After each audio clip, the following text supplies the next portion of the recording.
Everyone. It is 6 o'clock. My name is Pauline Cormier. I'm the chairwoman of the Legal Affairs Committee. I'm joined tonight by the other members on my committee, Ward 1 Ward Councilor Eladia Romero and Ward 3 City Councilor David Cormier. This is a public hearing on 60-26. Carrie Noseworthy, Ward 5 Councilor, requests to install stop signs on Highland Ave to Abbott Ave cut-through in both a northeasterly and a southwesterly direction. This matter was given regular course. It was put on for public hearing this evening.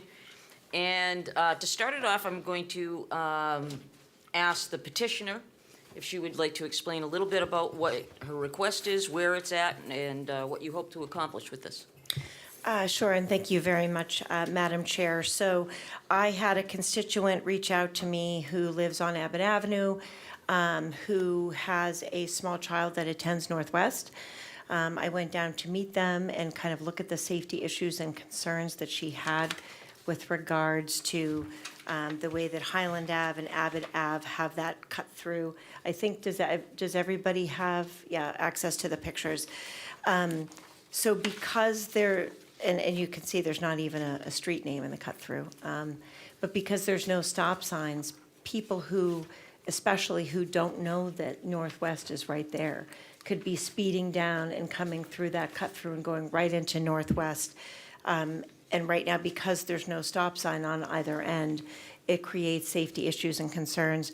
And the last I knew, I believe Northwest is also down one crossing guard. I know they're hiring for that role. But it was a concern of hers and a concern of several other constituents. So the stop signs that are pictured in front of you with that cut through, I think will make a significant difference in kind of helping slow down and regulate the traffic, not just with the shortage in the crossing guard, but just moving forward to make things safer for the students and the families coming into Northwest. Thank you. Thank you, Councilor Noseworthy. I will put on the record at this point that we did send this out for referrals to the Operations Division of the Leominster Police Department, the Traffic Division, and to the DPW. We did receive communications back from John Frere at the Leominster Police Department, and the police department supports this petition. As well as the DPW. It says DPW approves petition 60-26 as submitted. So before we go any further, I'm going to open it up to members of my committee. Councilor Romero, do you have any questions, comments, concerns? I do not, thank you. Councilor David Cormier, any questions? I do not, thank you. And any members of the City Council that have any questions or concerns? Okay, seeing none, I'm going to open this up to the public. Is there anyone who here in attendance who would like to speak either in favor of or opposed to 60-26? Again, for the second time, is there anyone who would like to speak in favor of or opposed to 60-26? And for a third and final time, is there anyone in the audience that would like to speak regarding 60-26? Seeing none, I will once again look to members of the council, and I see no questions or comments. At this point, Madam President, I would ask that the public hearing on 60-26 be closed. All right, thank you.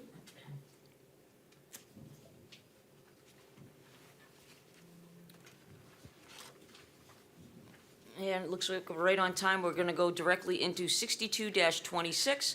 Sergeant Gregory Robichaud, Leominster Police Department, requests that a no parking ordinance be considered for Pleasant Street in the vicinity of Bennett School. We did receive word that we asked Sergeant Robichaud to appear this evening, and he was unable to make it this evening. I can report that obviously we have the support of the Leominster Police Department. Madam Clerk, just to verify, I don't have anything from the DPW regarding 6226.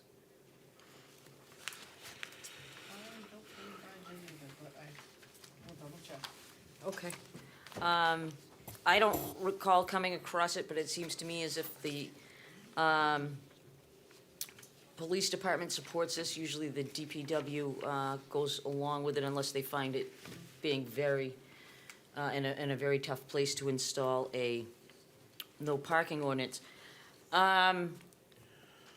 Without Sergeant Robichaud here, I'm going to open it up to members of my committee. Counselor Romero, do you have any questions, concerns? Can you just, Madam Clerk, confirm the date that your request to DPW was sent out regarding this petition? I don't have, I do not have the email in front of me, but she does. Okay. No, that's okay. I believe that was sent out on June 10th. Okay. And they didn't respond? Just want to confirm. Not that I am aware of right now. Okay, I would have sent it out to you if I had had it, but I don't have it in front of me right now. okay. Thank you for that clarification. Okay. Thank you. Counselor Cormier? Well, without Sergeant Robichaud here, I guess I would just ask what the reason is for this, and if it needs to be 24/7 or certain times of the day. And other than that, I would defer to the Ward 4 counselor. I don't know if he's had any concerns. This is his ward, so other than that, I don't know why this is, why he's looking for this, and if it needs to, be all day, 24 hours a day, 7 days a week. So I'd want to get confirmation of that, because there's a lot of options, obviously, in our ordinance book that we can limit the time perhaps, and then other times of the day, people are free to park there. I'm assuming maybe it's an issue with Bennett School, but I don't know. Okay. I did come across the original request for an ordinance, and it's to amend Chapter 13 of the revised ordinance entitled Motor Vehicles and Traffic. Chapter 13, Section 13-34 of the revised ordinance entitled No Parking on Certain Streets is hereby amended by inserting the following text. Pleasant Street, south side from 138 Pleasant Street to 166 Pleasant Street between the hours of 8 a.m. to 4 p.m. Monday through Friday. So I guess that explains it a little bit better. Unless other members of the council have any questions, I'm at the point where I'm considering continuing the public hearing so we can get Sergeant Robichaud here and he can explain this. I mean, it just seems like, obviously, it's some daytime hours that are getting filled up Monday through Friday. But again, that would be my intention. I'll open it up to other members of the council. Councilor Bedanza? Yes, Madam Chair, I would like a little better explanation on it. I don't know what actually happens in that building, that we have to have the no parking in effect all those hours. So maybe we need to know that. Thank you. Can I see the original thing again? Sorry. Madam Chair, I just found, just looking through my emails, and there was a request. I don't know if maybe that slipped, but there was a request from the DPW and a response on 63-26. But I don't see, we would have asked the 62 too, in a separate email? It wouldn't have been together? It was separate? It would have been with all the other, when I send out the referrals, they send them out, if I send them out to all four of you, they go to all four of you. Yeah, no, but I mean to the DPW. This went to the DPW, but you asked for 63-26. I was just wondering if you asked on a separate, do you ask separately I'm saying for yes, 63? yes, I believe I would have. Okay, But I can't, without me seeing it, I Right. can't tell you that. okay. So one other thing as well, the reason why I was thrown off is because he's asking that we amend chapter 13-34, and that's no parking, just no parking, period. If he wants limited hours between 8 and 4, we have a section for that. And the 8 to 4 section is section 13-48. So it sounds like that's what we need to amend is 13-48, not 13-34. All right, thank you.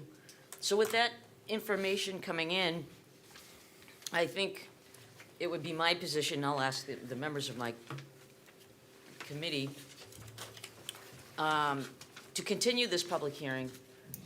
Let's get Sergeant Robichaud in here for a public hearing, and perhaps we can send him a note to have him double-check the section to look at, because you may be right, and I think Councilor Cormier is right, that he would have to amend that, so perhaps he can get that done before the next meeting, so. So at this point, I'm gonna open it up to the audience, just in case anybody's here for that matter. Is there anyone in the audience who would like to address 62-26? Again, for a second time, is there anyone in the audience who would like to speak in favor of or opposed to 62-26? And for a third and final time, is there anyone in the audience who would like to speak regarding 62-26? Seeing none, is there any members of the council that have any other questions, concerns? Madam President, it would be my position to continue the public hearing. We'll invite Sergeant Robichaud down, and we can send him, if Madam Clerk, if you wouldn't mind, just sending him a little email reminder to perhaps check that section in the event he has to amend that. Okay, we'll set the hearing during the meeting. During the meeting, yes, thank you. All right, and right into 63-26, Carrie Noseworthy, Ward 5 Counselor, request to install a stop sign on Hoover Street northerly at the intersection of Chambers Street. Again, this was given regular course on June 8th. It's set for a public hearing this evening. Counselor Noseworthy, I'm going to ask for your input in making this suggestion. Thank you very much, Madam Chair. Again, a different constituent reached out to me about some safety concerns. She lives at 61 Hoover Street. The safety concerns exist now, and she's also concerned about things being exacerbated with, obviously, the good news is buildings are filling in the Kmart Plaza, but residents are concerned about safety and traffic concerns. I believe we all received the email, but I'll read it as quickly as possible into the record if you'd like me to. Certainly. Okay. Dear City Council members, I am writing to express my support for the installation of a stop sign on Hoover Street northerly at the intersection of Chalmers Street, petition 63-26. Increasing traffic volume and vehicle speeds into this neighborhood has created a safety concern for pedestrians, cyclists, and drivers entering the intersection. Hoover Street is a hill and cars descend at higher speeds. Many vehicles try to roll through the intersection without stopping, but the slope and overgrown vegetation on Chalmers Street makes it difficult to see oncoming traffic from the shopping plaza. A lack of sidewalks on the bottom of Chalmers that is closest to Hoover and at a recent repavement of Chalmers and at the bottom of Hoover Street has resulted in a lack of demarcation between the two roads. Vehicles on Hoover Street tend to stop further out into Chalmers than is safe for people walking or riding bikes.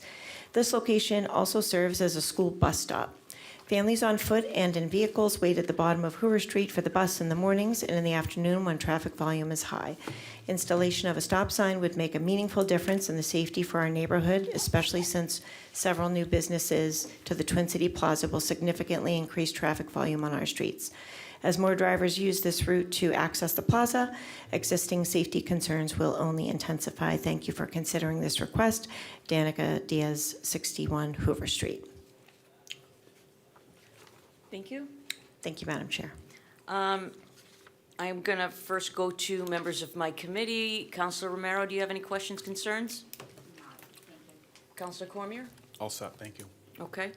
I will report that we do have a positive recommendation from both the Police Department and the Leominster DPW. Those are on file. Is there any members of the council that have any other questions or concerns? All right, seeing none, I'm going to open it up to the public. Is there anyone in the audience who would like to speak in favor of or against 63-26? For a second time, is there anyone in the audience that would like to speak regarding 63-26? And for a third and final time, is there anyone in the audience who would like to speak either in favor of or opposed to 63-26? Okay, going back to the members of the city council, any other questions or concerns? Seeing none, Madam President, I would ask that the public hearing be closed. What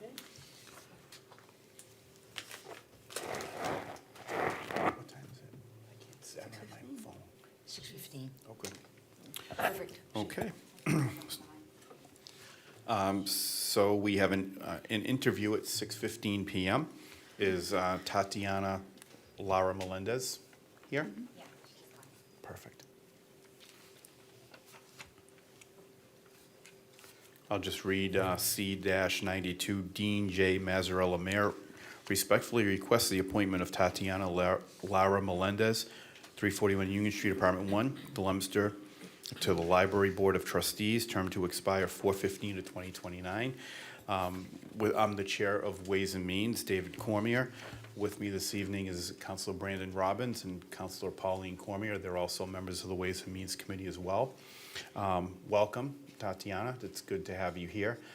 So what we're going to do is we're just going to ask you if you can give us a little information about yourself, your background. I know that we've all received your resume. It looks like you have a background in a lot of human services work. So if you could just tell us a little bit about your background and why or what attracted you to the library board, and then we'll ask some questions from the committee and then the rest of the council. Okay. Good evening, everyone. Thank you for this opportunity. I have been a Leominster resident for over 25 years. So this is my home. This is where I've built my family. My husband and I have 4 beautiful children who this fall will be all in the school district. My little one is going into kindergarten.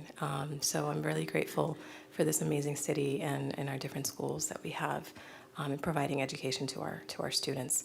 As you said, Counselor, I have vast majority experience in human services. I currently work at the Department of Developmental Services as a supervisor providing services for children and adults with various disabilities. Been doing that for 23 plus years in various capacities. And I also do a lot of volunteer in our community. I love working for the community. I have a passion for community work. It's in my bones, I guess, where at a very young age, I would volunteer at various local shelters and whatnot to give back to the community, because I'm a firm believer that you're able to give back, and you receive so much more genuinely when you give back to others in need. So I see that as one of my passions of working in the community. And the last, I want to say about 7 or so years, I've been chairing our LPAC for the Leominster School District, so the English Learners Parent Advisory Council, where we support our students and families who are EL students, who their primary language in their home is not English. And the vast majority of our student population in our district are Spanish speaking or Portuguese speaking.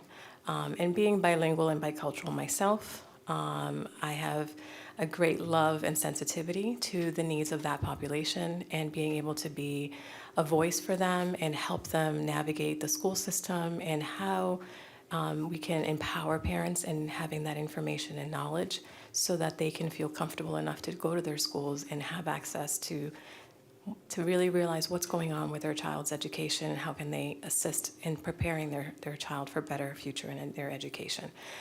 So doing that, being involved in the community, doing LPAC. I also serve statewide at the equivalent of LPAC, but it's LBAC for DESE, and I've been co-chairing that for the last year. And there, it's been an amazing privilege because I've been able to represent Leominster at the statewide level, and it's been an honor to do that. And we've had various conferences at DESE where we've had various presentations where we've described and shared with them how we've developed the LPAC in our district. And then not only that, I have been able to really make connections with other districts in other communities, and have been able to assist them to develop their own LPACs in their communities. So it's been an amazing journey where we can use what we have done here in Leominster and just replicate in other communities and be a support in that way. So being able to bring Leominster in its forefront for me is a very, very helpful opportunity and an honor. So that's kind of a quick summary of who I am and my love for the library. I'm a firm believer of the importance of reading at a very young age. My kids have books everywhere. And we love the different activities that they do at the library. And we try to be as involved as we can in making sure that they understand the importance of community work, which is one of my passions, like I said. Nice. Thank you. Very impressive background. It sounds like most of us, you're very, very busy, which is good. Yes. It's always good to be busy. I definitely like your background, and I must say, I'm not trying to put one committee or commission against the other, but if you have a little free time, Yes. more free time, the Disability Commission is looking for people as well. Oh, really? And you'd be perfect. We have a Really? Disability Commission in town too. So Okay. maybe we'll see you back here soon for another appointment. That'd be awesome. Maybe. Yes, that's another area that I think, yes, the individuals and families with various disabilities it tugs my heart because, again, I've been in the field for 20 plus years. So seeing the need and being able to find resources, because one of the things I've learned throughout my career, professionally and personally in general, is that you're not always going to find a solution where you're at. We're always going to be limited with supports and resources. Unfortunately, that's the reality of life. You know, we deal with state budgets, we deal with, financial constraints and whatnot. So I have always been a firm believer, and I share this with my team that I supervise, is that we have to be creative thinkers and we have to think outside the box. And if we're not able to provide the actual support that a particular individual or family is in need of, let's look elsewhere in our community. We have so many different community brokers and community partners that are doing such great work that if we don't tap into them and we don't do outreach and talk to them and figuring out how can we partner, how can we collaborate and make things better for these individuals and families. So I do a lot of that too. Nice, very nice. Thank you. Councilor Robbins, do you have any questions or comments? No questions. I really admire the work that you've done with the LPAC. I feel you. like in your time chairing that, you've done a lot to really grow the involvement in the community, and I've kind of really seen that prosper in my time on the school committee and now moving over here to the city council. So kudos to you on that. Thank you. And just thank you for stepping up to serve in this additional way. Yes, definitely. Thank you. Councilor Cormier? Tatiana, thank you so much for coming in. I think I share the opinion of everybody, at least at this desk, is the Leominster Public Library is one of our pride and joy aspects in our community. It's a very healthy building over there. We always do what we can here to support the library and the trustees and everything that they do over there. So I want to say thank you. Thank you. And no, we appreciate all that you do and all that you're doing for us, and you think you're going to be a great fit over there, so, Wonderful. Thank you. thank you. Any other members of the council have any questions? Councilor Noseworthy? Thank you. No questions. Just a few comments. I just want to echo the statements of everyone so far. Everything you said, I think, is a phenomenal backdrop. The LPAC work, as the at-large counselor mentioned, everything you've done at DESE, marrying that with everything you've done at DDS, being bilingual, bicultural, I think that, as you mentioned, the landscape is really changing in Leominster. I've lived here It 20 is. years. We raised our two youngest children, changed immensely. Yes. And I think that the services and how we conduct ourselves should really reflect that change. And I'm really excited by not only what you're bringing and those kind of intersectional pieces, but your attitude towards cultural brokers and not getting stuck, because we're all at a time and a place right now in history where no one has enough money, right? yeah. Everybody's strapped, That's a challenge nonprofits are across strapped. the board, yeah. Across the board, and so it's that really positive attitude and creative thinking that's gonna get us there. So really, thank you for stepping up to volunteer. Looking forward to seeing your voice really brought into fruition. Thank you. Thank you. I'm looking forward to it. Thank you. Anybody else? Councilor Romero? Hi, Tatiana. Hi, Ladia. Thank you so much for coming this Of course, evening. I was so thank you. excited to see your name. So, I have worked with you for many years. You do a tremendous job. I am looking forward to the work that you're going to be able and just what you're going to be able to bring to the board at the Board of Trustees here at the library, and also just ensuring again that our community has access to or aware of the services that the library provides and how important they are. So, again, I really thank you for stepping up into this role. I know how busy you are, but I also know how important serving is to you. So, Yes. again, I want to thank you for being here, for stepping up to take, to step into, to volunteer your time and commitment and dedication to the city. So, thank you. Look forward to Thank working you. with you. Thank you. I look forward to it as well. I appreciate it. Anybody else? Seeing none, thank you very much, Tatiana. Okay. I look forward to your confirmation, and I'll ask the city council president, we don't start our regular meeting for another 35 minutes, but I'll ask if we can move up your appointment to the top of the calendar if you want to wait, and then you'll know. Yeah, I don't mind waiting, if that's okay. Okay. Sure. Well, as soon as we start our meeting, it's one of the first things we'll take up. Okay, Okay. wonderful. Thank you very Thank much. you all very much Thank for your you. time. Thank you. Thank you.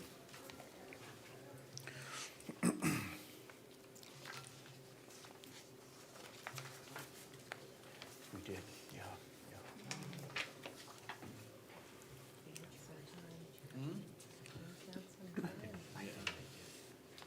Oh, we're not voting on that. I don't think it's first time.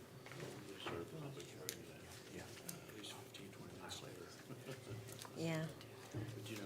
But you never know. I'm sure that everybody does. That is a good motion.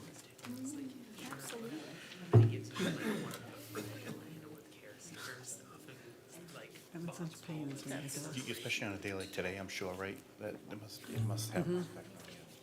And I can't lift, hence the reason I'm writing with my left hand, because I can't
Yeah. I'm out biking. And I, he takes his camera sometimes and I Oh, the sit there and go, GoPro? oh my God, yeah. I Yeah, scrutinize, but he's freaks me out, 50 yeah. years old now, so. My brother-in-law did that, and one time he had to have surgery. They cut his face open, just right here, like needed stitches. Good evening. We are now going to hold a public forum. Public forum is an opportunity for any member of the audience who wishes to speak on a specific matter listed on the council agenda. Speakers will be asked to come to the microphone, state their formal name and address, along with identifying the specific item they wish to address. Each speaker is asked to respectfully keep their comments within the 2-minute time frame. Council will not be responding or answering any questions. However, at my discretion, I can clarify any information given. Is there anyone in the audience who wishes to speak in the public forum? Again, is there anyone in the audience who wishes to speak in the public forum? For the third and final time, is there anyone who wishes to speak in the public forum? If not, I declare the public forum closed.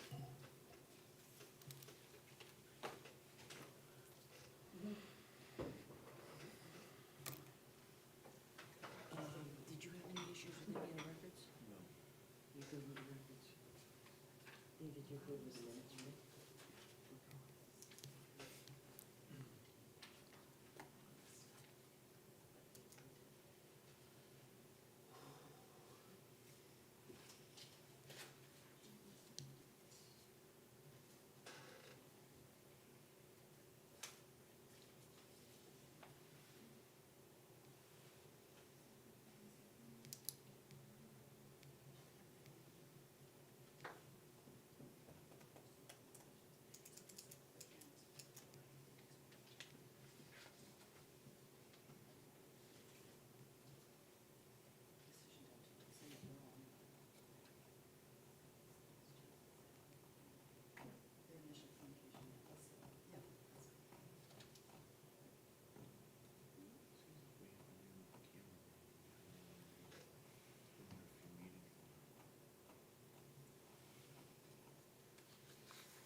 The regular meeting of the Leominster City Council for June 22nd, 2026 is now in session. Would you please all rise and salute the flag? And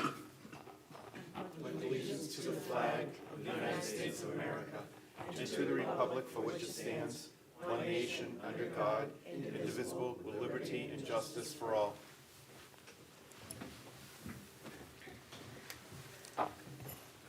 We'll now have a roll call of the council, beginning with Councilor Cormier, Present? Councilor Pauline Cormier, Present. Councilor Arndinger, Present. Councilor Noseworthy, Present. Councilor Romero, Present? Councilor Shalfo Zephyr, Present. Councilor Robin, Present? Councilor Bedanza, Present? and I will be recorded as present. All councilors are in attendance. Do we have records to report? We do, Madam President, the May 26, 2026 meeting and the June 8th, 2026 meeting. I have reviewed them. I'd ask you to check with members of the council, and if there's no objection, I'd ask that they be placed on record. Okay, any questions or comments from anyone regarding May 26th or June 8th?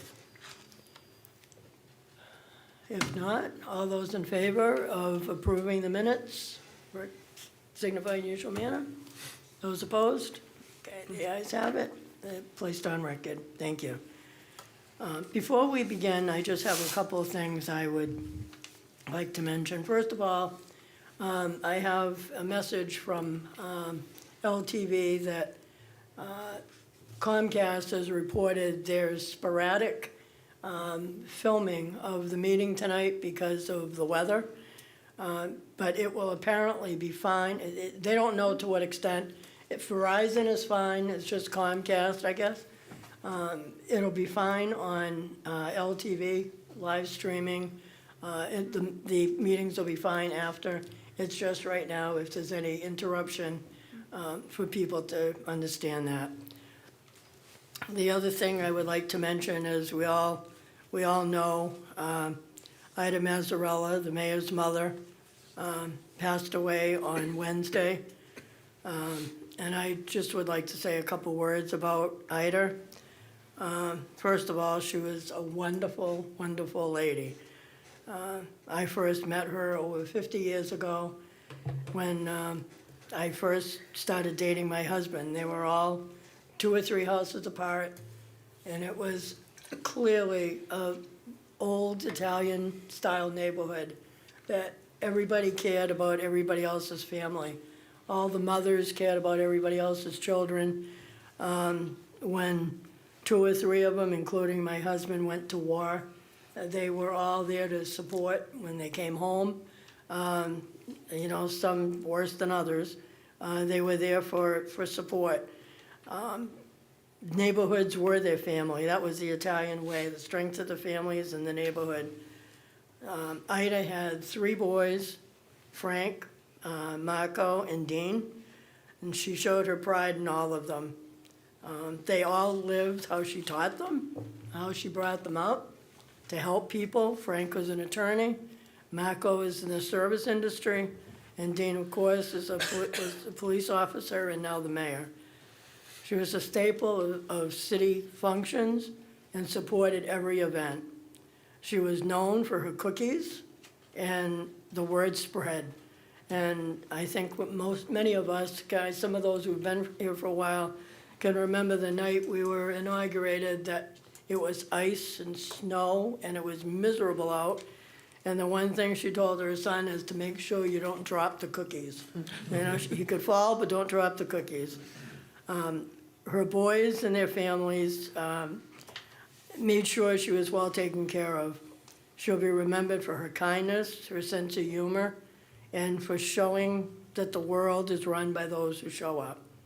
Tomorrow, her life will be celebrated at 11 o'clock at St. Anna, her lifelong church. A church where all the Italian women years ago sat in the pews, and all the husbands were at the end of the church, all together with each other, waiting to collect and meet their families after the Mass.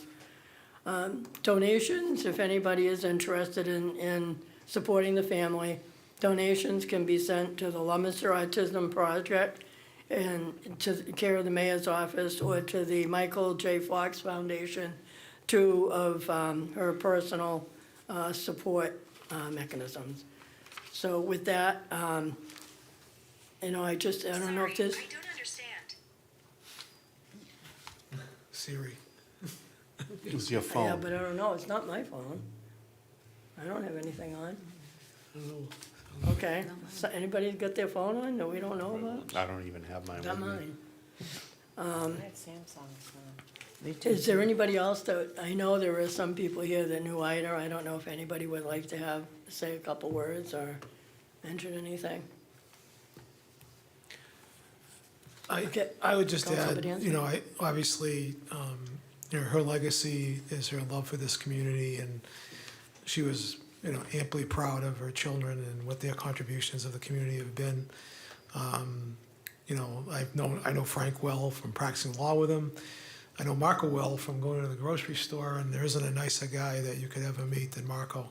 Always a smile, always a good word to say, and of course, Dean's leadership in the community has been, you know, legendary. So, no, just we lost a important member of our community, and she was a first-class woman. Anybody else?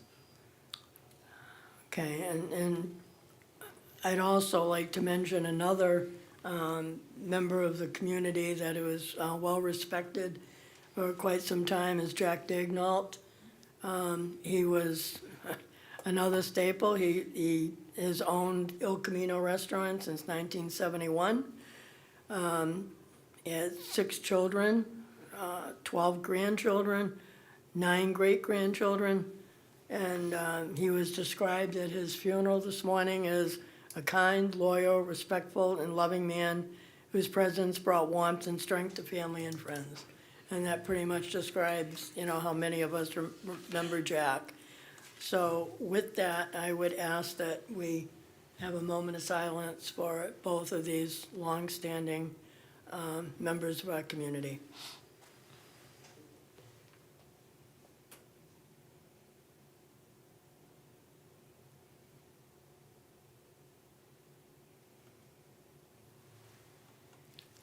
Thank you, everyone. Okay, moving on, communications from the mayor. Dean J. Mazzarella, Mayor, requests the reappointment of Ya Asante Adu, 20C Crossman Ave, Leominster, Mass. To the Leominster Housing Authority, term to expire 4/15/2031. C-98 is referred to the Chair of Ways and Means. Thank you. Thank you, Madam President. First time on the calendar, regular course. Okay, C-98 has been given regular course. Moving on to petitions, first time on the agenda. Elizabeth Doran, City Clerk, requests that the City Council vote on changing 2 election precinct locations. 5C, First Baptist Church at 23 West Street to City Hall Auditorium at 25 West Street, and 4A, the Senior Citizen Center at 5 Pond Street to Leominster Veterans Center at 100 West Street, Leominster. Okay, 69-26 is referred to the Chair of Ways and Means. Once again, first time on the calendar, regular course. And we need to establish a hearing date for that, Yeah, the hearing. Okay. and we can do July 13th. I think the clerk is looking to do it sooner rather than later, to give ample time to notify the Secretary of State's office if we agree to do this. Besides so- the other parking hearing, what else do we have that night? I don't think we have any other, do we? Well, Oh, I with think we're gonna continuation. continue. I'm sure to the Okay. next one, yeah. So, I don't know, maybe we All can right. do this one at 6:45? No, it's cutting it kind of close. We might have some discussion on this, so how about 6:30? That's fine. Perfect.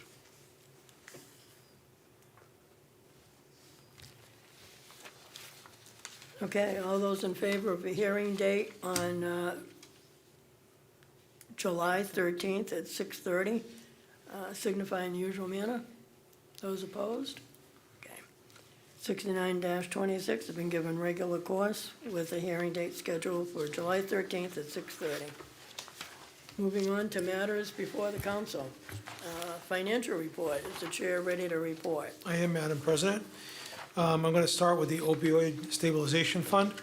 We began the fiscal year with a balance in the account of $577,546, added interest of $4,587, and as well as an appropriation from the state of $178,325 for a resulting balance of $760,457. We have made appropriations during the course of the fiscal year in the total sum of $249,371, leaving a current balance of $511,086. With respect to the capital stabilization fund, we began the fiscal year with a balance of $4,593,192. We added interest of $22,413, and we added a payment towards a fire truck of $250,000 for a total of $272,413, and a new balance of $4,865,605. We've had one expenditure during the course of the fiscal year, payment on the bond for the police department, $2,261,190, with a final balance of $2,604,415. With respect to our free cash or excess and deficiency account, the certification number this year was $13,089,104. We have transferred out of that account, if all is passed tonight, $12,360,494, leaving a balance of $728,610, which will probably be turned back into next year's free cash, the way it looks. Moving to the stabilization fund, we began the fiscal year with $24,323,829. We added interest of $800,894. We transferred from free cash a total of $3.5 million, with a resulting balance of $28,624,722. Transfers out during the course of the fiscal year were $2,991,902. And the new balance of the stabilization account is $25,632,820. And that is the financial report. Thank you, Mr. Chairman. When you have a chance, will you talk to the fire chief just to get an update on the potential lawsuit that I think Sure. you talked about when you Yes. mentioned the fire truck? Just see what the status of that is? Yeah, just publicly for the public watching, we're joining a class action lawsuit that is aimed against some price collusion in the fire truck manufacturing business or companies, and we have a fire truck on order, so it would be in our best interest potentially to be part of a settlement that might result in a lower price to us for that fire truck, which that $250 is just one payment toward that fire truck that we probably won't see for at least 4 years, and the total cost of the fire truck will certainly exceed $1 million. So, Thank you. and I'll look into that. Okay, moving on. If we C- can move C92 to the top of the calendar, Madam Sure, President? I'm sorry. I Nope, didn't no know problem. we were gonna do that. Okay, S-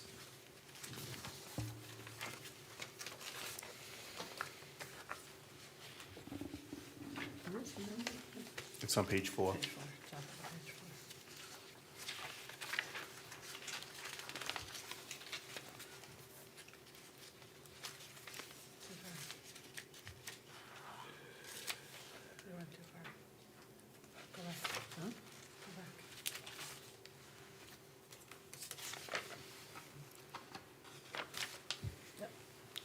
okay, C-92 will be referred to the Chair of Ways and Means if there are no objection. C-92, Dean J. Mazzarella, Mayor, respectfully request the appointment of Tatiana Lara Melendez, 341 Union Street, Apartment 1, Leominster, to the Library Board of Trustees, term to expire 4/15 of 2029.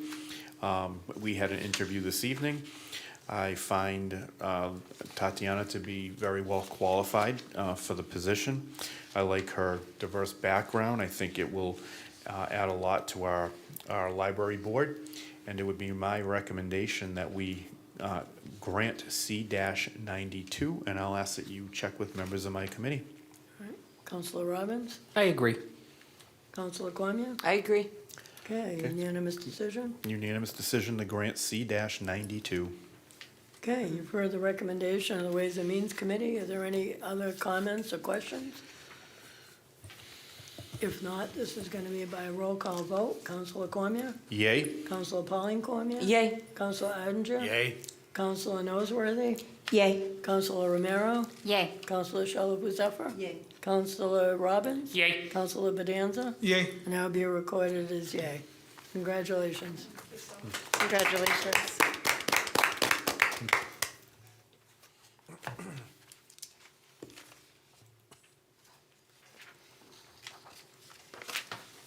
Okay. Moving back to finance. Is the chair ready to report on C90? I am, Madam President. I have 7 total communications from the mayor on finance this evening. We did have a subcommittee meeting last week. Councilor Arndt was present. We did decide by 2-0 that we were recommending all 7 of the communications to grant. Councilor Zephyr had a conflict. I'll just check with you. Do you have any issues with any of these? I do not. Okay, so I'll start then with C90. Dean J. Mazzarella, Mayor, requested payment for a prior year invoice in the amount of $21,042, Leominster Public Schools. The funds are in place. They missed this one. They forgot to encumber it. They can't make the payment without a affirmative vote from us. It's our position as the Finance Committee unanimously to grant C-90. Just so people that are watching, encumbering means putting money aside from this year's budget to be able to pay next year. So just so people understand that. Okay, you've heard the chair's recommendation. Any questions or comments? If not, all those in favor of granting C90 signify in usual manner. Those opposed? Not, does the chair have an order? Or the sum of $21,042 be appropriated to the Leominster Public Schools and from general funds, I guess. Move for the adoption of the order. Okay, for the chair's recommendation, any questions, comments? If not, this is a roll call. Counselor Cormier? Yay. Counselor Cormier? Yay. Counselor Arndt? Yay. Counselor Noseworthy? Yay. Counselor Romero? Yay. Counselor Shalhoub Zephyr? Yay. Counselor Robbins? Yay. Counselor Bedanza? Yay. And I'll be recorded as yay. By a vote of 9-0, C90 has been approved. Moving on to C91. C91, Dean J. Mazzarella, Mayor, requests the City Council approve and authorize payment of a prior year outstanding salary obligation to an employee of the Leominster Public Schools in the amount of $4,938.80. This is another one that got by them. There was some contractual question about whether this particular employee was entitled to this sum, and they concluded that the employee was. And they're asking us, again, because it's outside of the prior fiscal year, to grant it. Is it the position of the Finance Committee unanimously to grant C-91? Okay, you've heard the chair's recommendations. Any question or comments? If not, all those in favor signify in usual manner. Those opposed? The chair have an order. Order that the sum of $4,938.80 be appropriated to the Leominster Public Schools from the general fund. Move for the adoption of the order. Questions, comments? If not, to be roll call. Counselor Cormier? Yay. Counselor Cormier? Yay. Counselor Arndt? Yay. Counselor Noseworthy? Yay. Counselor Romero? Yay. Counselor Shalhoub Zephyr? Yay. Counselor Robbins? Yay. Counselor Bedanza? Yay. That will be recorded as yay. By a vote of 9-0, C91 has been granted. C93. C-93, Dean J. Mazzarella, Mayor, requests an appropriation of $5,000 be made to the City Councilor expense account, with the same amount to be transferred from excess and deficiency. These funds will be used to pay bills for the remainder of the fiscal year. We've had a very busy year down here, a lot of zoning items, a lot of advertising costs, and the well has run dry. We must meet our obligations, so the unanimous position of the Finance Committee is to grant C-93. Okay, for the chair's recommendation. Any questions, comments? If not, all those in favor signify in the usual manner. Those opposed? Okay, Chair have an order. Yes, order that the sum of $5,000 be appropriated to the city council expense account, same to be transferred from the excess and deficiency account. Move for the adoption of the order. Okay, C 93 is the chair's recommendation. Any questions or comments? If not, Councilor Cormier? Yay. Councilor Cormier? Yay. Councilor Odinger? Yay. Councilor Noseworthy? Yay. Councilor Romero? Yay. Councilor Shalfo Zephyr? Yay. Councilor Robbins? Yay. Councilor Bedanza? Yay. Now be recorded as yay. C 93 has been granted. C 94. C94, Dean J. Mazzarella, Mayor, requests an appropriation of $10,000 to be made to the Weights and Measures Receipts Reserved for Appropriation Fund. Same amount to be transferred from the excess and deficiency account, and appropriation of $37,000 be approved for the expenditure from the Weights and Measures Receipts Reserved for Appropriation Fund. They're trying to replace a van that is old and obsolete. They have some money in the account, but not enough to make the purchase.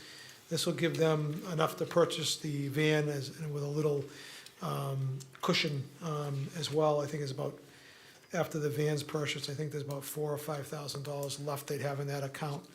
It would be the unanimous position of the Finance Committee to grant C-94. Okay, you've heard the chair's recommendation. Any questions, comments? If not, all those in favor signify in the usual manner. Those opposed? Chair have an order. Or the sum of $10,000 be appropriated to the Weights and Measures Receipts Reserved for Appropriation Fund, same to be transferred from excess and deficiency, and move for the appropriation of $37,000 be approved for the expenditure from the Weights and Measures Receipts Reserved for Appropriation Fund for the purchase of a new van. Move for the adoption of the order. Okay, you've heard the chair's recommendation. Any questions? This will be a roll call. Councilor Cormier? Yay. Councilor Cormier? Yay. Councilor Odinger? Yay. Councilor Noseworthy? Yay. Councilor Romero? Yay. Councilor Shalfo Zephyr? Yay. Councilor Robbins? Yay. Councilor Bedanza? Yay. That will be recorded as yea as well. C-94 has been granted. C-95. C-95, Dean J. Mazzarella, Mayor, requests an appropriation of $500,000 be transferred to the stabilization account from the excess and deficiency account. This is about sort of making the stabilization account a little healthier. We're at about 13% of our annual budget is in our rainy day account or our stabilization account. The Government Financial Office Association has a target range of 16 to 18%. We're not there, but we're in pretty good shape overall. So this is just, essentially to bolster our reserves. When I read the financial report, I noticed that our beginning balance this year will be about $1.3 million higher than it was last year, which is going in the right direction. I mean, we never know what we're going to need this for. So it is the unanimous position of the Finance Committee to grant C-95. Plus the fact that it stabilizes our bond rating as Yeah. well. We'll be looking for a new school pretty soon, so. It sure does. All right, you've heard the chair's recommendation. Are there any questions or comments? If not, all those in favor signify in usual manner. Those opposed? By a vote of 9-0, the chair have an order. Order the sum of $500,000 be transferred from the stabilization account, appropriated to the stabilization account, the same to be transferred from the excess and deficiency account.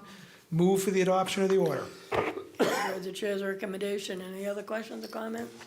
If not, Councilor Cormier? Yay. Councilor Cormier? Yay. Councilor Odinger? Yay. Councilor Noseworthy? Yay. Councilor Romero? Yay. Councilor Shalfo Zephyr? Yay. Councilor Robbins? Yay. Councilor Bedanza? Yay. And I will be recorded as yea. C-95 has been granted by a vote of 9-0. C-96. C-96, Dean J. Mazzarella, Mayor, respectfully requests an appropriation of $82,000 be transferred from excess and deficiency to the Safe Streets for All grant account. I have a letter addressed to the City Council dated June 5th from the mayor regarding this petition. This amount of money is going to leverage over $400,000 in total funds. These funds are used to ready us for additional grant money. I'll summarize the letter. He wrote, "I am writing to provide additional information on my request for matching funds for the Safe Streets for All grant. Leominster was only one of 11 communities in Massachusetts to receive Safe Streets for All funding this year. The total grant amount is $410,000, with $328,000 coming from the Federal Department of Transportation. The grant will allow us to hire a consultant to work with us to complete a citywide traffic study that will enable us to address traffic, safety, and efficiency issues. At the completion of the final document, we will have a priority list of projects that we can access additional state and federal construction funding for safety changes. Attached to the scope of work will be our guide for completing the study." It goes on to indicate that this is obviously a good way for us to leverage those additional funds. It is the unanimous position of the Finance Committee, Madam President, to grant C-96. Okay, you've heard the chair's recommendation. Any questions or comments? Yes. Thank you very Councilor much. Cormier. Obviously, as a ward counselor, this is huge. Like, this means a lot to our constituents. I'm sure every one of us has an intersection that we have a problem, like Old Mill and Willard and Beth Ave, and, it's just one of them. One small place in the city, there are many, many others. And I'm sure that, that this will give us good guidance, in terms of identifying, just where our biggest problems are, and help us start to address them. So I hope, honestly, that this is just the beginning, and that there'll be allotments of money in the future towards stuff like this, because it's very important for our communities, especially communities that are growing. Where you have a situation where all the infrastructure has been built up, but the road still looks like it did in 1950, when it was just an access road to aquifers or, a site. There was nothing around there. I applaud Wendy Weeks. I know that she went after this grant, and I'm looking forward to seeing what the future holds for the city of Leominster in terms of this money. I hope Ward 3 gets a lot of it, but I'm sure I'll get some pushback from others. Thank you. Well, first of all, I don't think you remember what the streets looked like in 1950. Well, I've seen pictures, and I can imagine them, Okay. but. All right. You're right. This is a step in the right direction, coupled with Jeff Larison's presentations and neighborhood meetings that he's been having, and then Wendy's working on the federal grant for traffic studies. So between the safe streets and the traffic and all the issues, certainly in the right direction. It's what everybody complains about, so. Councilor Noseworthy. Thank you, Madam President. I just wanted to echo basically the Ward 3 councilors' sentiments. We certainly do all have intersections. For me, I think we all know it's Lindell and Abbott, and I'm really looking forward to some creative solutions and seeing what we can all come up with to be proactively addressing safety in the wards. Thank you. I think there's gonna be a long list. Oh, yeah. I can I'm see- sure I there can is, see it. but I can see it starting, all the wards are gonna be, long-standing, maybe back to 1950 and earlier. Maybe. On some of these streets. Okay, any other questions or comments? If not, all those in favor signify in the usual manner. Those opposed? Okay, the chair have an order. I do, Madam President. Order the sum of $82,000 be appropriated to the State Safe Streets for All grant account, same to be transferred from the excess deficiency account. Move for the adoption of the order. Okay, we've heard the chair's recommendation. Any questions or comments? If not, Councilor Cormier. Yay. Councilor Cormier. Yay. Councilor Iringer. Yay. Councilor Noseworthy. yay. Councilor Romero. Yay. Councilor Shalfo Zephyr. Yay. Councilor Robin. Yay. Councilor Bedanza. Yay. And I'll be recorded as yay. C-96 has been granted. C-97. C-97, Dean J. Mazzarella, Mayor, requests an appropriation of $100,000 be transferred from the excess and deficiency account to the refuse disposal account. So if any of you have seen trucks driving around Leominster with mattresses in them, we are very generous to our residents. We pick up a lot of things at the curb that a lot of communities either don't pick up or you have to pay to dispose of. And this is part of the tab for being generous. And It's necessary in order to fund the refuse account. Not that I have any difficulty with the service we provide our residents, but I'm just making a note that we're pretty generous. So this is where it comes from. So it's the unanimous position of the Finance Committee to grant C-97. Okay, per the chair's recommendation, any questions or comments? Councilor Cormier. Just to add what the chairman, had add to what the chairman had said, this is actually cheaper than going and having somebody having to pick all this stuff up on the wayside, because people just go and dump it. So this is money well spent, because in the long run, we're not paying labor to have somebody go out and pick it up, and then we have to dispose of it on top of that. So I'm very supportive of this and glad that we have the trash program that we have. Thank you. Thank you, Counselor. Anybody else? If not, all those in favor of granting C-97 signify in the usual manner. Those opposed? Okay, the chair have an order. Order that the sum of $100,000 be appropriated to the refuse disposal account, same to be transferred from excess and deficiency account. Move for the adoption of the order. Okay, you've heard the chair's recommendation. Any questions or comments? If not, this will be a voice vote, starting with Counselor Cormier. Yay? Counselor Cormier. Yay. Counselor Adinger. Yay. Counselor Noseworthy. Yay. Counselor Romero. Yay. Counselor Shalfo Zephyr. Yay. Counselor Robin. Yay. Counselor Bedanza. Yay. And I will be recorded as yay. C-97 has been granted. Thank you for all that. You're welcome, Madam President. Thank you. Again. Moving on to legal affairs. Still have one other. Ways and Means. Yeah, Oh, we I'm have sorry. 59-26. I saw, I looked at city property and I just went right over that. Sorry, 59-26. 59-26 GameStop Incorporated request to renew license to deal secondhand articles at 26 Orchard Hill Park Drive, Leominster. Everything came back in order with the police and the treasurer's office. There were no issues, and unless there's any objection from Councilor Robbins or the other Councilor Cormier, it'd be my recommendation that we grant 59-26. Okay, thank you, Mr. Chairman. Councilor Robbins? I agree. Councilor Cormier? I agree.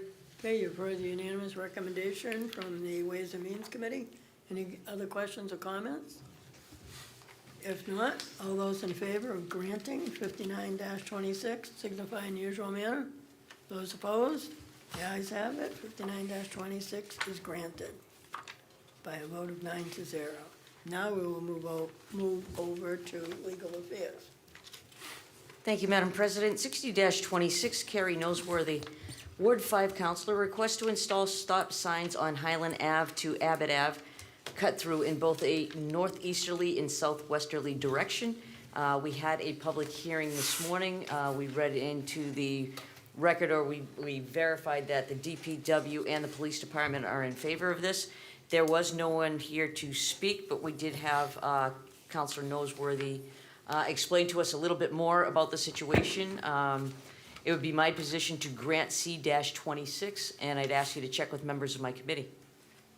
Okay, you've heard the chair's recommendation. Councilor Romero. I agree. Okay. Councilor Cormier. I also agree. Okay, you have a unanimous recommendation from the committee. Any other questions or comments? If not, I'm sorry. I just want to say I learned something tonight. I was walking over that road over 60 years ago on my way home from school. I never knew it didn't have a name. No name. Somehow I managed not to have a Was that- stop sign for 60 Was that years. in Right. 1950? Almost, Almost, not quite. in the 60s. Okay. All those in favor, I don't think we voted, did we? No. Okay, all those in favor signify in the usual manner. Those opposed? 60-26 has been granted by a vote of 9-0. 61-26. 61-26, William A. DePietri, manager, care of attorney Jeffrey A. Avini, request to amend section 22 of the revised ordinances Article 5 by adding the following new Section 33B, Jungle Road Overlay District, as provided in attached documents. I will read it in. Introduction, 21 Jungle Road LLC, hereinafter Jungle Road, is the owner of 21 Jungle Road, Leominster, Mass. As same is referenced on map ID 301, parcel 1, hereinafter the premise. Jungle Road has entered into a purchase and sales agreement with Horizon Storage Group LLC, hereinafter Horizon, for the purchase of the contingent upon Horizon receiving all necessary approvals and permits for the construction of a self-storage facility on the premise. The premises is an ideal site for self-storage based on its proximity to Route 2 and Route 190. The premises is located in an area that is for the most part commercial or industrial in nature. There are no residential uses that abut or are in the vicinity of the premises. As part of this petition, please see narrative by Horizon Storage Group LLC as to the proposed use of the premises as Exhibit A, concept site plan as Exhibit B, and example architectural renderings and Exhibit C. This matter was given regular course, and it is scheduled for a public hearing on August 24th of 2026 at 5:45. We still have some referrals out. We're waiting to hear back from. It's my intention, Madam President, to schedule a subcommittee hearing, but I'd actually prefer to have that subcommittee hearing a little bit closer to our public hearing date so that we can have all our information, everything available to us. So I will get back to everybody on the subcommittee hearing. But for tonight's purposes, I'd ask that it just be continued for public hearing on 8/24/2026 at 5:45 PM. Okay. Heard the chair's recommendation. Any questions or comments? If not, well, we don't need to vote. Further time? We do need. Further time. Yeah, we will Time, vote yeah, for, yeah. I was thinking regular course. Heard the recommendation. Any other questions or comments? If not, all those in favor of further time, 61-26, signify in usual manner. Those opposed, 61-26 has been given further time till 8/24/26. 62-26. 62-26, Sergeant Gregory Robichaud, Leominster Police Department, requests that a no parking ordinance be considered for Pleasant Street in the vicinity of Bennett School. Again, we had this on for public hearing this evening. Unfortunately, Sergeant Robichaud was unable to make it today. Upon recommendation of my committee, and I believe the rest of the council, we agree that we're looking for a little more information from him. So I would ask that we continue the public hearing, and I believe we were looking at July 13th. I don't know if we decided on a time yet. Yes, we'll do July 13th at 6:25.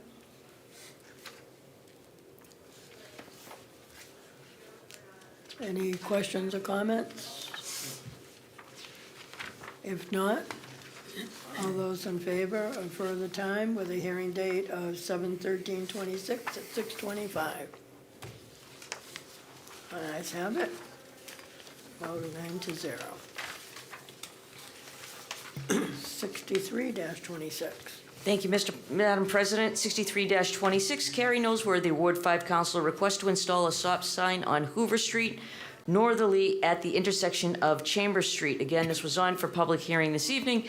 Councilor Noseworthy gave us some updates and gave us a little more background as to this petition. We did have positive recommendations from the police and the DPW regarding this. It would be my position to grant 63-26, and I'd ask you to check with members of my committee.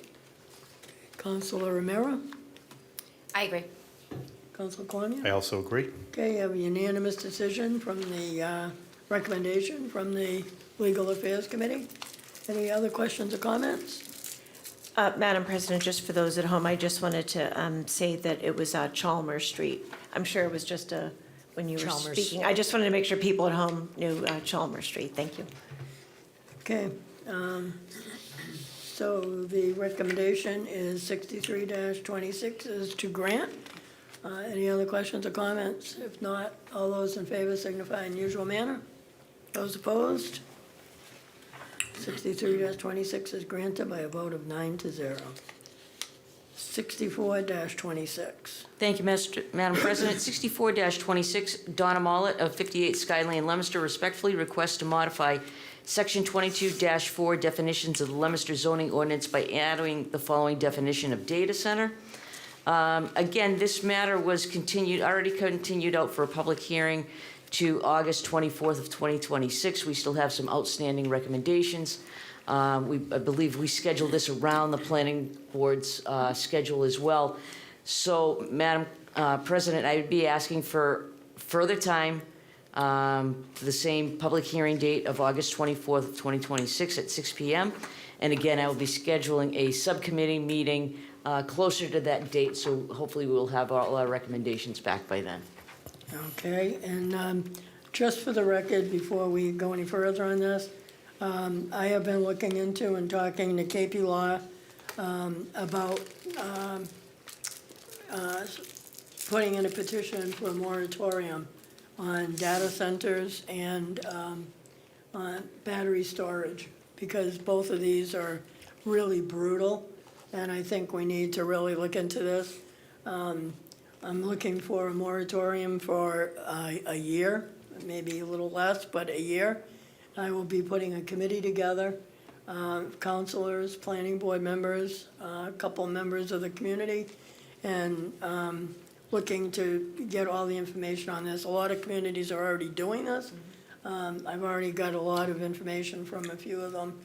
We need to look at this closely because if everybody around us is on a moratorium, they're gonna be running to Leominster to put these in. So I'm looking to do the same, and hopefully it'll be on for the next one, and we can address that by before the 24th. So at this point, it's for recommendation for further time.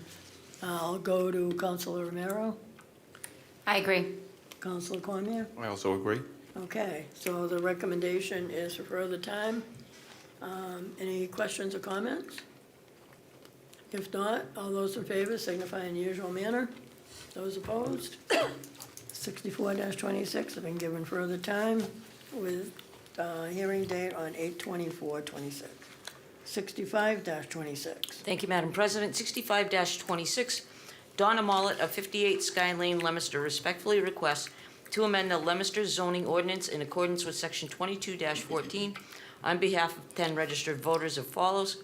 Proposed Leominster zoning amendments for the MU2 district. One would be to amend Article 3, Section 22-17, underlying district's table of uses to replace the entry for apartments, multifamily dwellings under District MU2 to read SPCC. Number 2, amend Article 7, Section 22-40.3, table of dimensional regulations to replace the following rows. And there is a chart. I'm not going to read the chart. It is available in the clerk's office.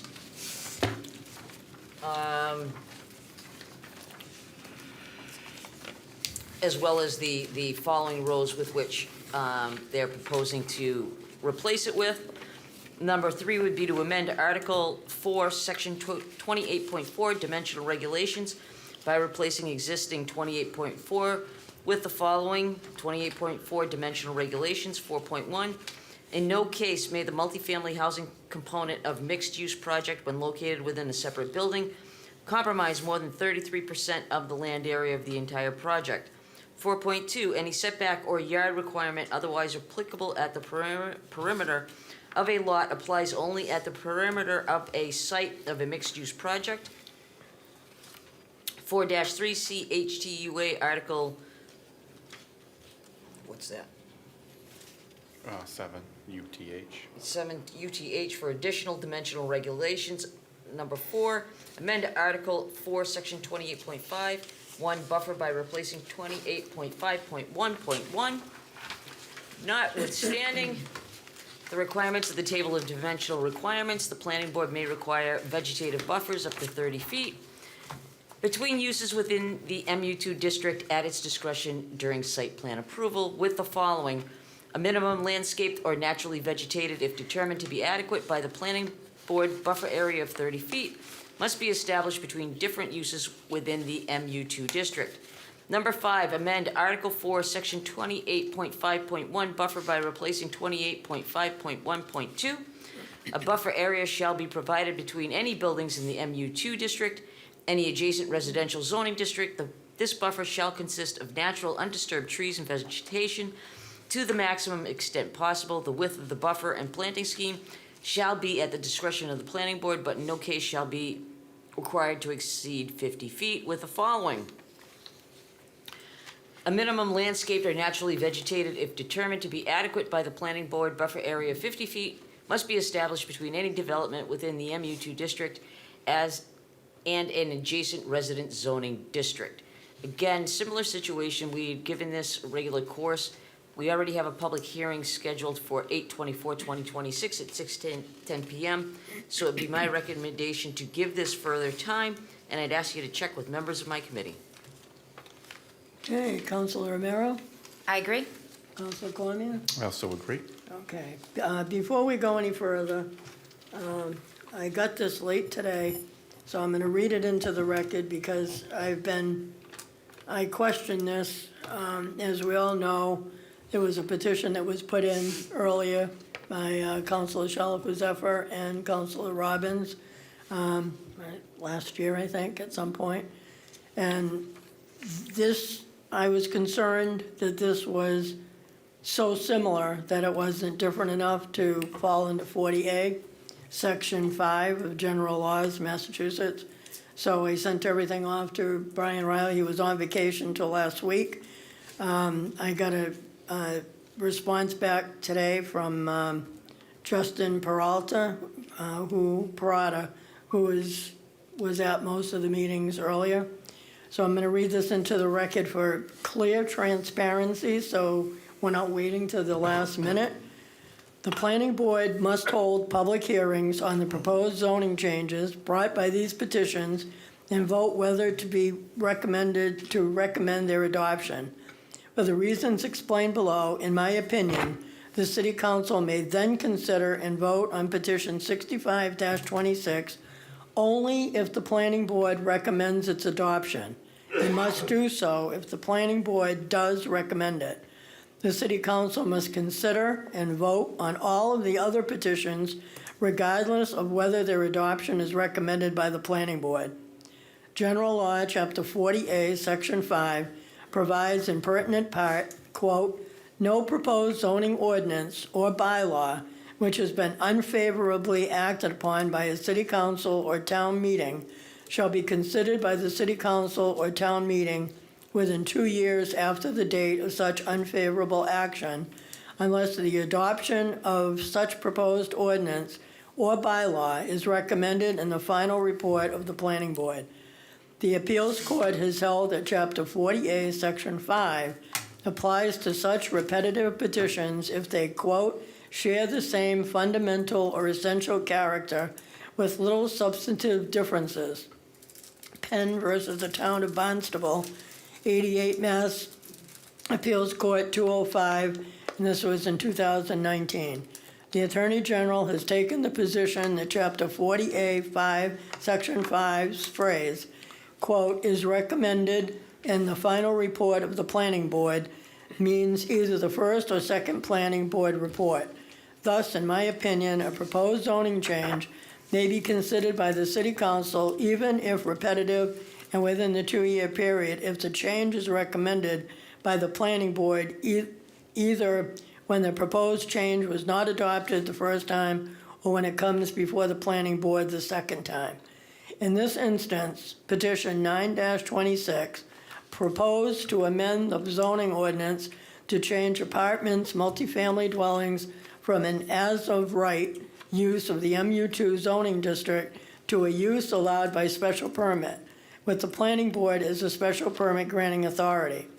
It also proposed to amend various other provisions relating to apartments, multifamily dwellings in the MU2 district. It was not recommended by the planning board and was not adopted by the city council by vote on December 8th, 2025. There are currently 2 petitions, 65-26 and 66-26, which also propose to amend the zoning ordinance relative to apartments, multifamily dwellings in the MU2 zone. If considered repetitive, their consideration by the city council would be within the 2-year period precluded by Chapter 40A, Section 5, because it would be less than 2 years from the city council's unfavorable action on petition 9-26. Petition 65-26 proposes to change apartments, multifamily dwellings from an as-of-right use in the MU2 zoning district to a use allowed by special permit with the city council as the special permit granting authority. It also proposes most of the same other changes as petition 9-26. Therefore, in my opinion, petition 65-26 is repetitive as to petition 9-26, because the change from the planning board to the city council as the proposed special permit granting authority is not a change that makes it fundamentally different or essentially different in character from petition 9-26, as they both propose to make a current as-of-right use a special permit use. Therefore, the city council may only consider petition 65-26 if the planning board recommends its adoption. Petition 66-26 proposes to change apartment multifamily dwellings from an as-of-right use in the MU2 zoning district to a disallowed use. In my opinion, petition 66-26 is not repetitive of petition 9-26, because the change from a special permit use to a disallowed use is a fundamental difference, rendering the relevant provisions of Chapter 40A, Section 5 inapplicable. Therefore, in my opinion, the City Council must consider petition 66-26 irrespective of whether its adoption is recommended by the Planning Board. I will have the clerk get these copies to everybody. So, just to be sure that it's transparent, I don't want anybody saying that when we vote, that, we didn't tell anybody what was happening. So, the short of it, and the Councilor Bedanza can correct me if I'm wrong, the planning board, if they had a change of heart and said, we support this change, that would negate the 2-year state law, and we would have to look at it and consider it. If they remain in a negative, as they did before, then the law says we can't look at it for 2 years. So that's how we're going to handle this. We will get the rest of the information out to you, but we will be looking at 66-26, the next one. That is a significant difference, so that will be looked at.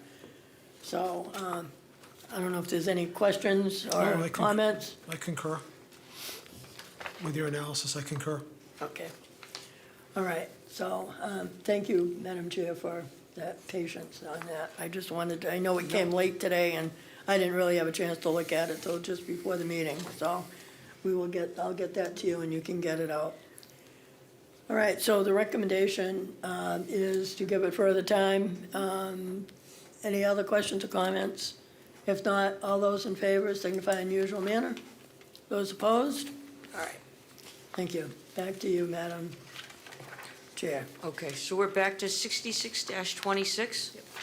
Madam President, I will read in the gist of this. Rather than read, because we're in the same boat on these, we're going to have to, they're all going over to the August 24th Right. meeting. So rather than, this is Donna Mollett, 58 Sky Lane, Leominster, respectfully requests to amend the Leominster zoning ordinance in accordance with Section 22-14 on behalf of the 10 registered voters. And this particular one, 66-26, wants to modify the existing entry in the table of uses for apartments, multifamily dwelling from being Y in MU2. And it suggests the charts and how it should be changed. Again, this matter is going to be taken up before the planning board. We have it scheduled for a public hearing on August 24th, 2026. My intention would just be to give this further time. We already have the date and time all set. And I'd ask you to check with members of my committee. Okay, 66-26, you heard the chair's recommendation. Counselor Romero, I agree. Counselor Cormier. I also agree. Okay, you have unanimous recommendation from the committee. Any questions or comments? Counselor Bedanza. Yeah, I don't have any difficulty with further time, we have to, but you did omit from your presentation that they're changing it from a yes in the MU2 district to a no in the MU2 district. I just want to make that clear. So that is the significant difference. Right. Which was the point of Attorney Attorney Parada's. Parada's opinion. Okay, with that additional comment, any other comments or questions? If not, all those in favor of further time signify in usual manner. Those opposed? Okay, 66-26 has been given further time. 67-26, Donna Muller, 58 Sky Lane, Leominster, respectfully requests to amend the Leominster zoning ordinance in accordance with Section 22-14 on behalf of 10 registered voters as follows. Modify Section 22-4 definitions of the Leominster zoning ordinance by adding the following definition of data center.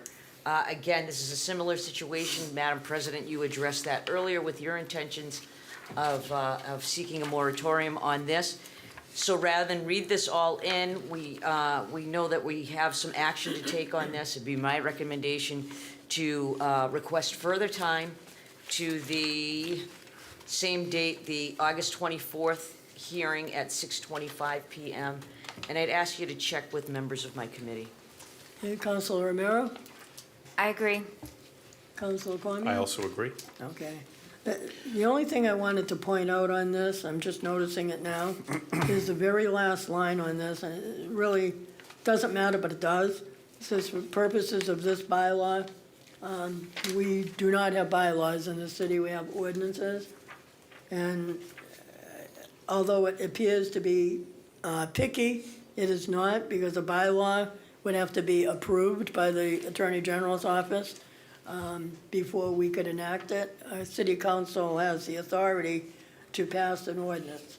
So that's a significant difference, but I'm sure this is just a misprint or copy and paste that happened, but just wanted to point that out. So the recommendation, again, did you make one yet? I don't even know. She did, yeah, further time. Okay, Further time. further time, and Can I just- Counselor, yeah. I did Counselor agree, Mayor. but I just have a question relative to what you just pointed out. For purposes of this bylaw, and you're indicating, you've stated that it needs to be corrected to ordinance. Is this something that the petitioner would need to do, or is this something that the committee? Well, Or anyone, I don't know, I'm just. we'll see how we progress with this. If we go to a moratorium and the committee's put together, then, you know, it's not gonna matter. No, But irrelevant, otherwise, okay. we can ask her. Well, Counselor Conlon. Not to mention, it would come, if we pass this, it would come back in ordinance form, and KP Law would put the Right. correct language in there anyway, too, so. Okay, so the petitioner doesn't have to do anything? No. Okay. I just wanted to Thank you. point it out that, because it is significant that nothing can be done difference. unless the Attorney General, and then that would only be in a town meeting. Okay, thank you. Okay, so the recommendation is for further time for 67-26. Are there any other questions or comments? Counselor Bedanza? Yeah, I like the spirit of this, this petition, although I'm not sure it goes far enough.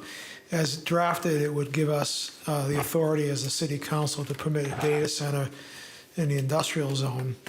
I've done my own research on these things. They're pretty scary. They are scary. And not only do they bring potential adverse impacts to the environment around them, in fact, in some instances, it's recommended that the buffer zone be as much as 2.5 miles. But beyond that, they affect utility rates. So I endorse the idea of the Madam President, to put a moratorium on this as soon as we can, because these things are, to me, scary.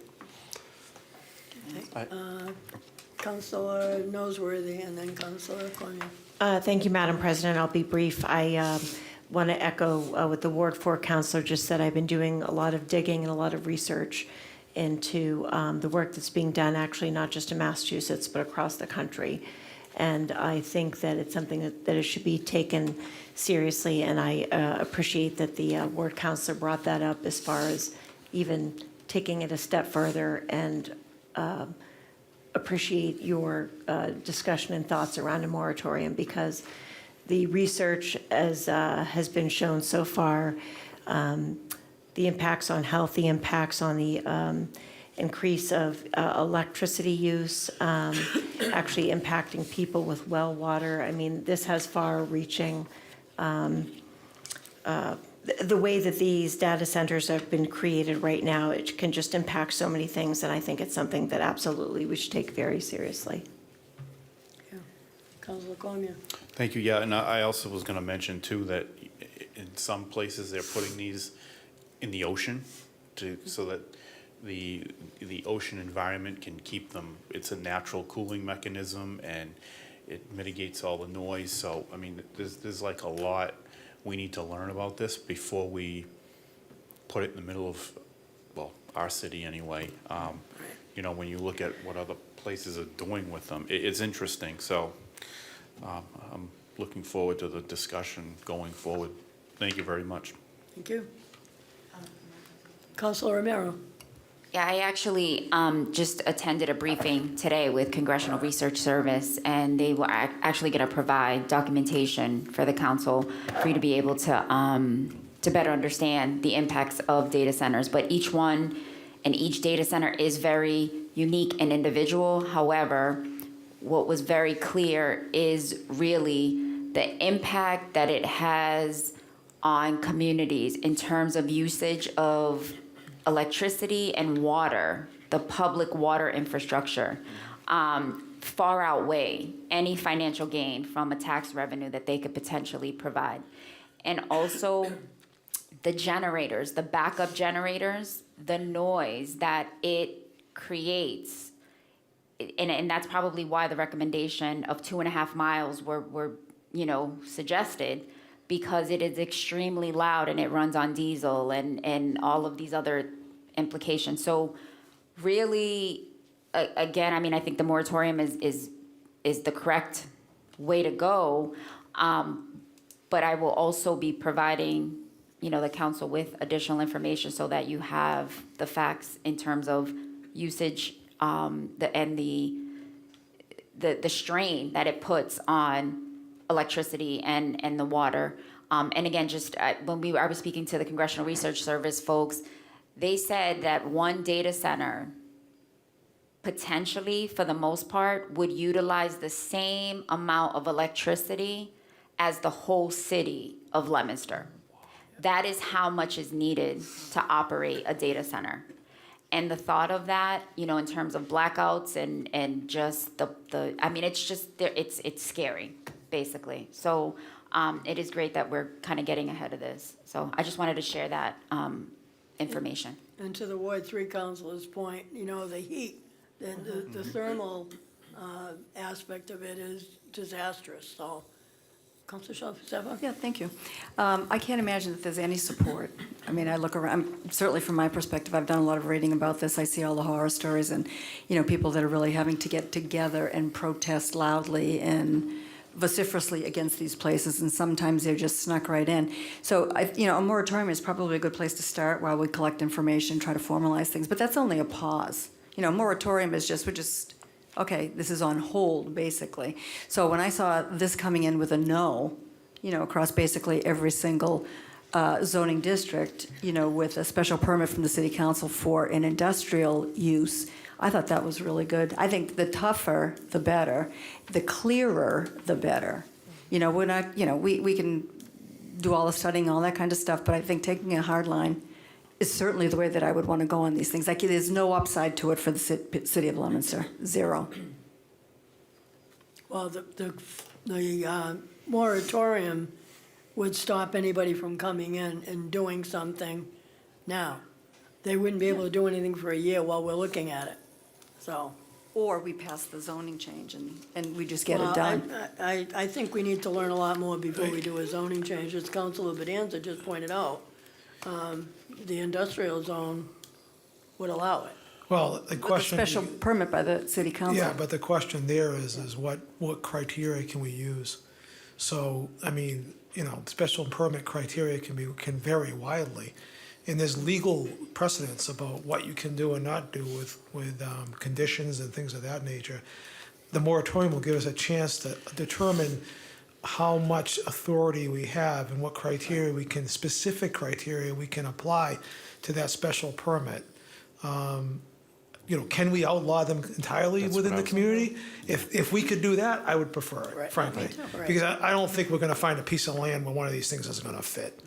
And even if we can't do that, if we legally can't do that, then we need to determine what the strictest criteria we can legally have going forward. So we have some homework to do. I don't want to get into a debate, be careful Yeah. not to get into a debate, but, Counselor, I don't know who was first here. All right, Counselor. I'll be brief. Thank you so much, Madam President. And to the Ward 4 councilor's point, some of the deep dive I was doing, Erin Brockovich, that's doing research on this across the country, she said, not that we would do this in Leominster, but that some communities, the data centers went, I'm assuming to, probably not in towns because you'd have to have a town meeting, but to mayors and things, and they would offer millions and millions of dollars and have the communities sign NDAs. So by the time it went to a city council,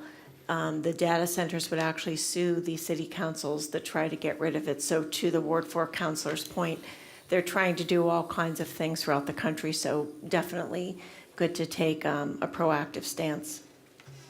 Counselor Cormier? Yeah, and I was just very quickly, I was just gonna state that the last time I think we heard about a moratorium, for example, was when I did when marijuana was new. But the issue with that at the time, or at least for some of us, we had a difference of opinion, but was we knew we were gonna have to deal with marijuana because of the way our community voted. So putting a moratorium on it at the time, some of us didn't feel, we were just kicking the can down the road because we knew we were gonna have to deal with it. So we said, let's deal with it, and we dealt with it in the most conservative way we could. With this, and trust me, I'm not into, I don't like moratoriums either, because you're right, it's kind of kicking the can down the road, but, to Counselor, the Ward 4 Counselor's point, unlike marijuana, which we were forced to deal with, are we gonna be forced to deal with this, or can we outlaw it, say, you ain't coming in here at all? Well, So I that's want to be careful not to get right, into a debate and that's why about we it. need to, But just to clarify, the moratorium for marijuana was because the state didn't know what they were doing yet. they still don't. So, They my still point. don't. That's my point. But we'd have We should to, have had a 20-year moratorium, or we should have had, Yeah. and let the state catch up. All right, okay, so we voted on that, right? Yep. Yeah. Yes. All right, Next. so, Madam Chair, I'm throwing you off, 68. 68-26, Donna Mollett of 58 Skyland, Leominster, respectfully request to amend the Leominster zoning ordinance in accordance with Section 22-14 on behalf of 10 registered voters as follows.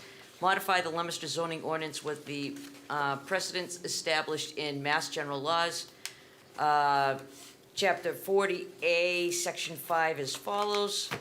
From Section 22-14, adoption and amendment.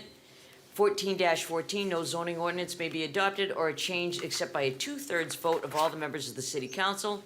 If there is filed with the city clerk prior to final action by the city council, a written protest against such change stating the reasons and duly signed by owners of 20% or more of the area of the land proposed to be included in such change, or if the area of land immediately adjacent exceeding 300 feet from, no such change of any ordinance may be adopted except by a 3/4 vote of all members. 2, Section 22-14, adoption and amendment. 14-14, no zoning ordinance may be adopted or changed except by a 2/3 vote of all the members of the city council.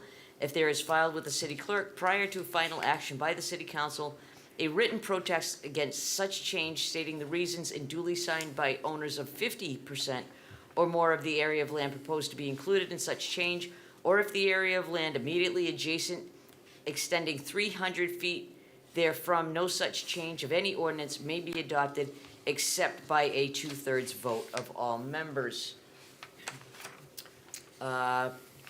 based on Mass General Law, Chapter 40A, Section 5, if in a city or town with a council of fewer than 25 members, there is filed with the clerk prior to final action by the council a written protest against a zoning change under this section stating the reasons duly signed by owners of 50% or more of the area of the land proposed to be included in such change, or of the area of the land immediately adjacent extending 300 feet therefrom, no change of any such ordinance shall be adopted except by a 2/3 vote of all members. Again, this is amongst the other materials that we have. We have a public hearing scheduled for August 24th of 2026 at 6:35. This would be my position to grant this further time as well. And I'd ask you to check with members of my committee. Okay, Counselor Romero, I agree. Counselor Cormier. I also agree. Okay, you've heard the recommendation of the committee. Any questions or comments? If not, those in favor signify in the usual manner. Those opposed? Vote of 9-0. Further time has been granted with a hearing date of 8/24/26. Thank you for all your work on that, Madam Chair. Public Service Committee, you get a break tonight as well. Thank you, Madam President. Moving No on polls. to new No business. polls. 48-26. Madam President, if I may, 48-26 is supposed to be the first reading of an ordinance. This is regarding Brooks Pond. 50-26 was a first reading of an ordinance regarding the Spanish American Center. 56-26, this was a amending, Counselor Brendan Robbins, this was amending Section 13-77 for stop signs. And 58-26 was supposed to be a first reading of an ordinance, Susan Shalfo Zephyr, Counselor at Large, and Brandon Robbins, to place no parking signs at the top of the rear driveway of 52 Mechanic Street. We became aware that the ordinances have not been prepared. They're not available for first readings this evening. So I'm just asking that these get continued to the next meeting, and hopefully we will have all those petitions in ordinance form and ready to be read in. Okay, so we do need to give them further time. Okay, so So- if we could do these on block? Or- I don't know that we should do them in block, because we have some zoning changes and then stop signs, no parking signs. I'd rather do them, I think, individually, at least for 48 and 50, if you don't mind. No, that's up to you. So 48-26, my recommendation to grant that further time, and ask you to check with members of my committee. Okay, Counselor O'Meara? I agree. Counselor I also Cormier? agree. Okay, recommendation is for further time for 48-26. Any questions or comments? If not, all those in favor signify in usual manner. Those opposed? By a vote of 9-0. 48-26 has been given further time. Madam President, 50-26, first reading of an ordinance. This is regarding the Spanish American Center. It's my recommendation that this be granted further time, and I'd ask you to check with members of my committee. Okay, Counselor Romero? I agree. Counselor Cormier? I also agree. Okay, 50-26, the recommendation is for further time. Any other questions or comments? If not, all those in favor signify in usual manner. Those opposed? Vote of 9-0. 50-26 has been given further time. Thank you, Madam President. 56-26, first reading of an ordinance. This was Counselor Brandon Robbins to amending Section 13-77, stop signs, by inserting Linda Street, northwestbound drivers at Lincoln Street. Again, I'm requesting further time, and I'd ask you to check with members of my committee. Okay, Counselor Romero? I agree. Counselor I Cormier? also agree. Okay, you heard the recommendation. All those in favor of further time for 56-26, signify in usual manner. Those opposed? A vote of 9-0. 56-26 been given further time. Thank you, Madam President. 58-26, first reading of an ordinance.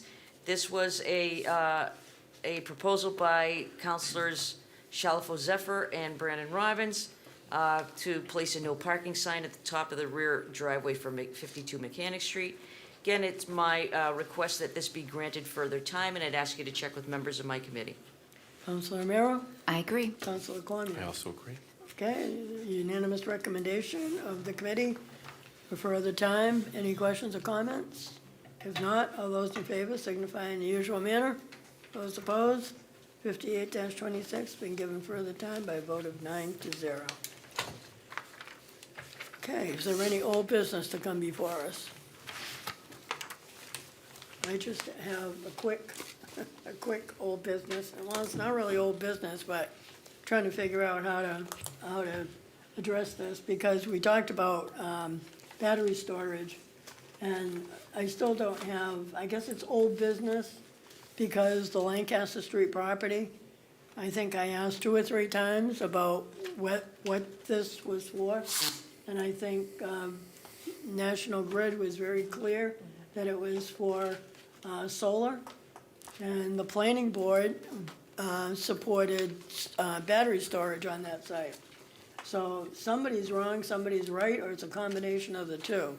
And I'm trying to get information from the building inspector as to what is actually there.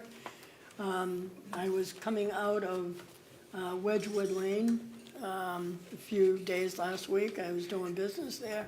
As I was coming out, I said, wow, there's some new construction going up on Willard Street, right opposite Wedgewood Lane. I said, and it's in the commercial industrial zone, so I figured it was something, new business going in. So when I called the building inspector, he said that was going to be a battery storage facility. We need to find out about that, because, Well, how? well, we need to call the building inspector down here. Yeah. I'm gonna request that he come down and answer that, because he granted, I can't even get an answer from that. The building inspector said he denied it. The zoning board, they was appealed to the zoning board. The zoning board said they didn't get it. So I don't know which way it's going, but I know with battery storage, there has to be an evacuation route. And I'm not looking to make anybody nervous, but Well- Wedgewood Lane's a cul-de-sac and I'm concerned. Have you checked with the fire department to see if they've provided any kind of plan in the event of an emergency? No, or- I don't know if the building inspector has waiting to get something from him to see that I can track. Well, we certainly can put it on the agenda for discussion, and Yes. probably should, but Right. not get too deep into. Right, But just in, I'm just- but yeah. just in general, Yeah. right? For anything in the city, just in general. If it's not in our ordinances, it's already outlawed. Right. So We how, found that out with the B and B. because we passed that Airbnb. section, Yes. right? So Yep. how can one be going in there when we haven't zoned for that yet? It's outlawed because we haven't zoned for it yet. So how can they, so, yeah, if that's happening, we need to have a We need to conversation find that about it. out. Counselor Bedanza. I would suggest that we refer this to Brian Riley's office. I've litigated these cases. If the building inspector errs by giving a permit that isn't authorized by law, the permit is not valid. So we So- could stop it. That's correct. Okay. And I've litigated those cases in the Superior Court, so I think we need to notify So the we'll- KP Law. All right. All right, so we don't discuss it any further? Nope. That's what we will do. Any other old business come before us? Community calendar, we have a list of. Yep. Oh, I'm sorry, go ahead. Oh, I was just gonna Counselor. say, tomorrow's Pink Flamingo Day, 5 to 7 downtown, and French Canadian Festival, June 27th, 3 to 8 at Eagles. Those 2 events are happening between now and the next time we meet. Everything else is, we'll have another meeting, and we can announce the others at the other meetings. Did you make any put-ins for that day? They don't make them that way. They do fries, and they do the I know, Quebec ones. I was there last They do year, the but I Quebec didn't- ones, I yeah. didn't look for put-ins, so No, I didn't no. know if you were making them. They do the Quebec ones up. It's just fries and gravy. But they're good. Any other business come before us? If not, who's gonna jump on that? Counselor Charlotte Zephyr and Counselor Quick as Robin. straw. All right, meeting's adjourned. Thank you, everyone. Thank you, Madam President.